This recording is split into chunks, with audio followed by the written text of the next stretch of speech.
এবার শাকটা আমি ঢেকে দেব, শাকটা আগে সেদ্ধ হোক।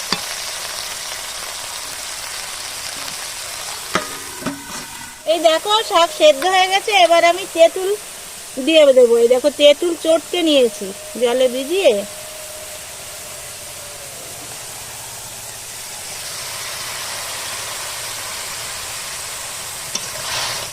এখনকার লাল শাক বেশি ভালো না, যেরকম সুন্দর লাল টুকটুকে হয় সেরকম লাল টুকটুকে হয়নি। এবার টকের সঙ্গে জাল হোক। এই দেখো বন্ধুরা, লাল শাকের টক হয়ে গেছে, এবার আমি টকটা নামিয়ে নেব।